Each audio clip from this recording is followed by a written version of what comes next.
Good evening, everybody, and welcome to this evening's update on Hurricane Milton. So, unfortunately, Hurricane Milton is once again a Category 5 hurricane with wind speeds of 165 miles per hour, east-northeasterly movement, and a minimum central pressure all the way down to 902 millibars as of the 7 p.m. update. Taking a look at the latest cone for Hurricane Milton, as we go into 1 a.m. tonight, looking at 165 mile per hour winds and 200 mile per hour gusts moving to the northeast. As we go into tomorrow, 1 p.m., looking at a 150 mile per hour Cat 4 with 185 mile per hour gusts moving to the northeast. And then looking at our landfall. Our landfall has shifted just a little bit south as we go into 1 a.m. Thursday with 125 mile per hour winds with 155 mile per hour gusts moving to the east-northeast. A Category 3 hurricane is now expected to make landfall directly over Sarasota, Florida. So, as I've been mentioning, the impacts are going to be devastating to catastrophic across central Florida, including Tampa through Bradenton, especially now down through Sarasota, Northport, and Cape Coral. If you haven't evacuated, time is running out. Please do so if you haven't evacuated already.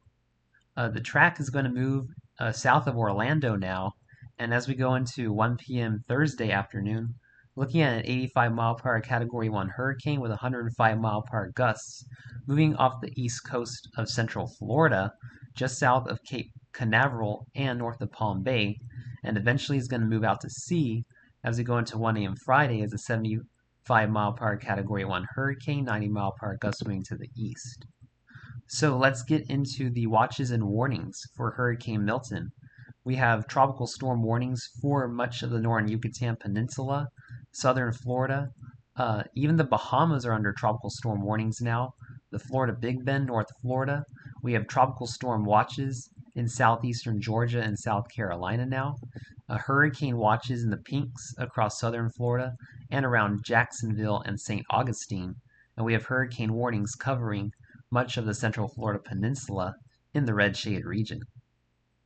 Taking a look at the latest storm surge forecast, still looking at 1 to 3 feet of storm surge in the Big Bend of Florida from Indian Pass through Swanee River, 2 to 4 feet of storm surge down through Yankeetown, 3 to 5 feet of storm surge down through Chattahoochee, 5 to 10 feet of storm surge down through Anclote River, and unfortunately we are still looking at that 10 to 15 feet of storm surge in Tampa Bay.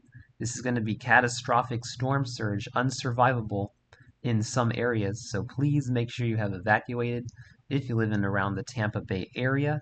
Goes down through Englewood with 10 to 15 feet of storm surge. Charlotte Harbor, you're going to see 8 to 12 feet of storm surge down through Bonita Beach. 5 to 8 feet of storm surge down through Chokoloskee. 3 to 5 feet of storm surge down through Flamingo. Dry Tortugas, you're going to see 2 to 4 feet of storm surge. 1 to 3 feet of storm surge in the Florida Keys. 1 to 3 feet of storm surge in areas of southeastern Florida.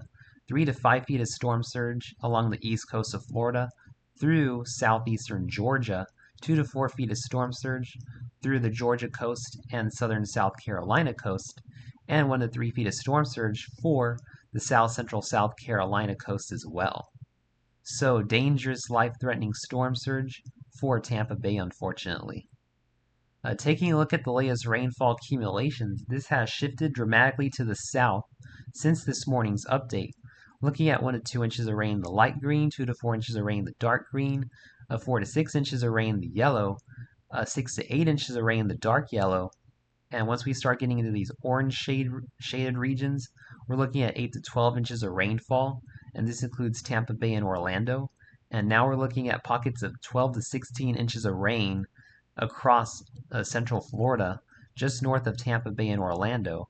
This is also going to result in major inland flooding from heavy rainfall, unfortunately.